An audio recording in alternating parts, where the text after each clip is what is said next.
I was making coffee when my phone buzzed. It was a video message from Mrs. Langford, our old neighbour. I hadn't heard from her in years. Just her name on my screen brought back memories I thought I'd buried. The message was short, no greeting, no context, just one line. "I'm so sorry about your parents. I can't believe what I saw today." My stomach tightened. I tapped on the video. It was a church, a familiar one, St. Albans, the same place where they used to take me for Christmas Eve services when I was little. The camera zoomed in slowly on two figures standing at the podium. My parents, my mother dressed in black lace and pearls, dabbing fake tears. My father stiff and solemn, reading from a paper with shaking hands. Behind them, a casket, and next to that casket was my photograph. Large framed flowers around it. I froze. "No," my father's voice echoed through the phone. "She was always a troubled girl, but we loved her. We did everything we could." My vision blurred. He was reading a eulogy, my obituary. "Though she left this world far too young, we pray her soul finally finds peace." What I wasn't dead, I was standing in my apartment alive, breathing, shaking. This couldn't be real. I scrubbed the timeline back, played it again and again. Their faces didn't change. Their voices didn't shake from grief. They were calm, controlled, performed. I gripped the edge of the kitchen counter. My hands wouldn't stop trembling. "What the hell is going on?" I whispered aloud. "Why are they doing this?" I hadn't spoken to them in years. Not since they cut me off. Disowned me like I was a stain on their reputation. But to hold a funeral to declare me dead. The more I watched, the colder it got. My mother mentioned how tragic my accident was. There was no accident. My father talked about my final years spent in isolation. I was working. Living, surviving, they knew that they had to. So why? Why were they doing this? I sat down slowly, the phone still playing. The video ended with the camera panning to the mourners, distant relatives, family, friends, even my childhood piano teacher. All there, all dressed in black, all believing that I was gone. Dead, and no one had even tried to reach me. I played the video again just to be sure I wasn't imagining it. But the truth was clear. They didn't just erase me, they buried me alive. And in that moment, one thing became crystal clear. This wasn't a mistake, it was a choice. It wasn't always like this. There was a time when I believed family meant protection, loyalty, that illusion shattered.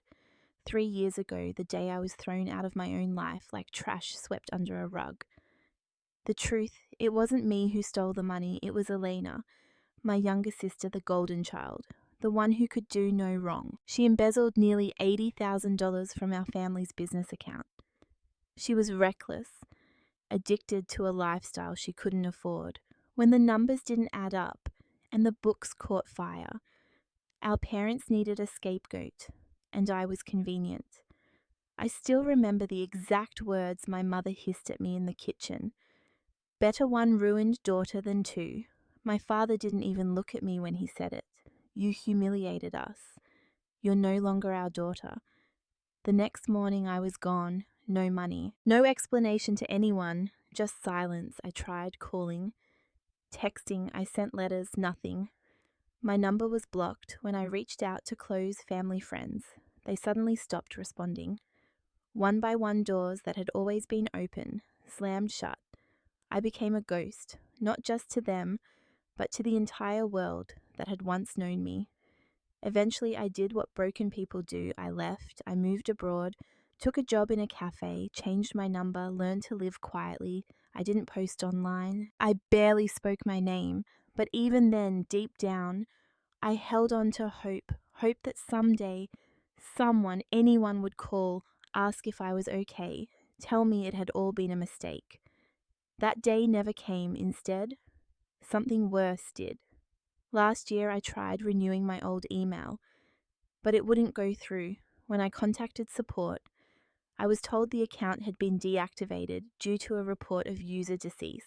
My name had been marked as dead in their system, officially, digitally, completely. They hadn't just disowned me, they erased me. I couldn't sleep that night. The video played on a loop in my mind, their voices, their fake grief, my face next to a casket I'd never seen. My own funeral without me. Something wasn't right. So I started digging, first. I called my Aunt Rachel, my mother's older sister.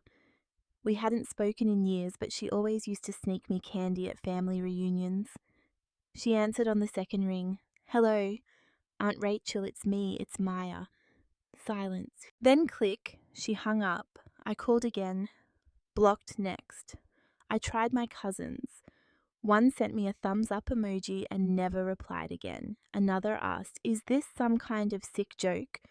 No one believed I was me except one, my youngest cousin Sam, the one who always looked up to me when we were kids. He texted back, hesitant. "Maya, are you really alive?" "Yes. I need to know the truth. What did they tell everyone?" The typing bubble blinked for a long time. Then, "They said you died in a car crash overseas 3 years ago." My stomach dropped. They had a whole story.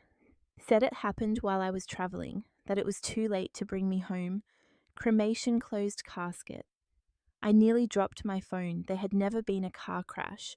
I'd never even owned a car while abroad. Something in me snapped. I pulled out every document I had: passport stamps, rental records, immigration papers. I had never been in an accident. I had never gone missing. So I checked the Public Records Office online, and there it was, Maya Dekwa. Date of death, July 16th. Cause, road accident status, deceased certificate, ID ARF 911327. They forged it. They made me legally dead. I stared at the screen, frozen.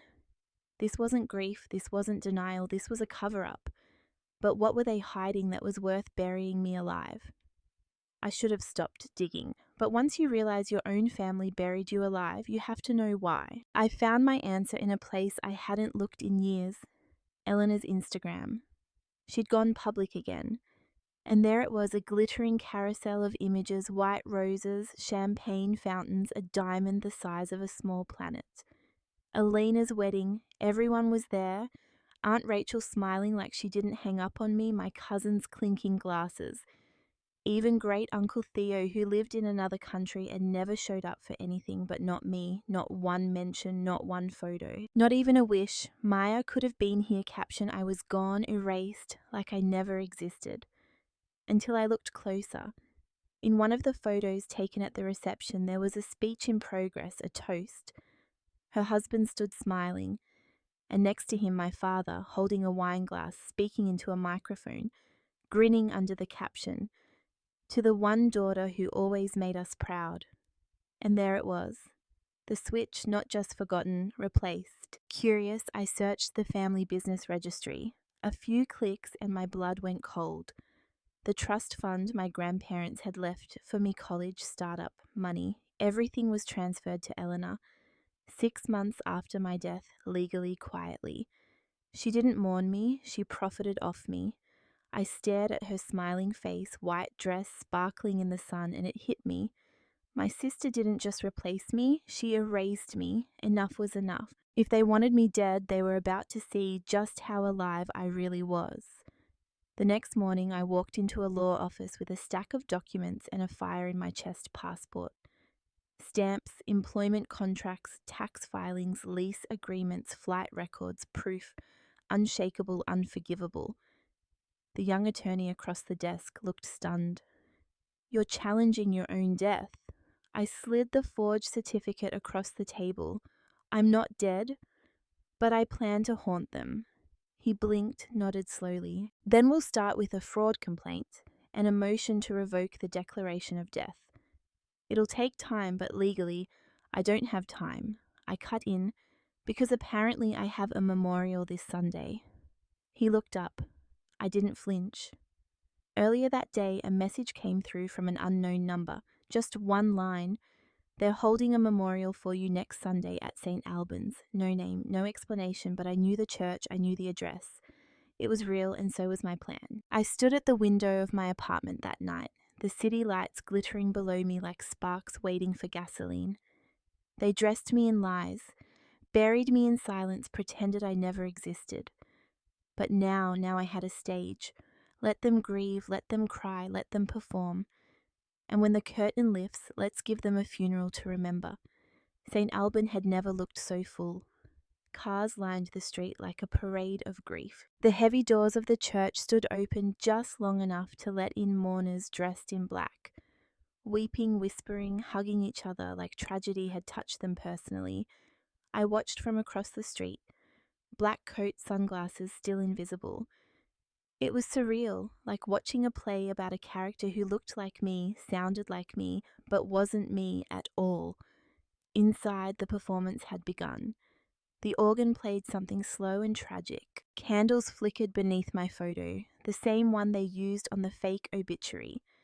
I remembered the day it was taken. I was smiling for real back then. My father stood at the pulpit. Face solemn, voice just loud enough to carry. She was troubled, but we loved her. She lost her way, and though we couldn't reach her, we never stopped praying she'd come back to us. My mother sat in the front row, dabbing tears with lace-trimmed tissues, like she'd practiced for weeks. Her sobs were delicate, perfect, and Elena, she stood next, pearls clutched like they were keeping her heart from falling apart. My sister Maya was complicated, but she was mine. I wish I could have said goodbye. A lie wrapped in a tear tied with a bow. I stepped closer to the door just enough to hear it. The priest raised his hand solemnly. May she rest in peace. I exhaled slowly. Not yet. The show was still going, but the main character hadn't arrived. Let us now stand for a moment of silence.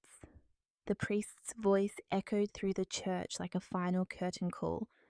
Everyone rose to their feet, heads bowed, eyes closed, hands folded politely over hearts. And in that breathless pause, I pushed open the doors.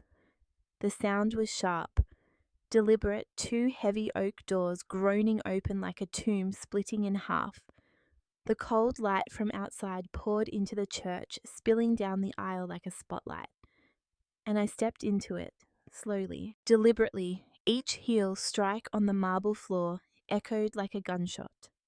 Click, click, click. The silence cracked open, gasps. A few people turned. Then more whispers bloomed like wildfire. Is that? It can't be.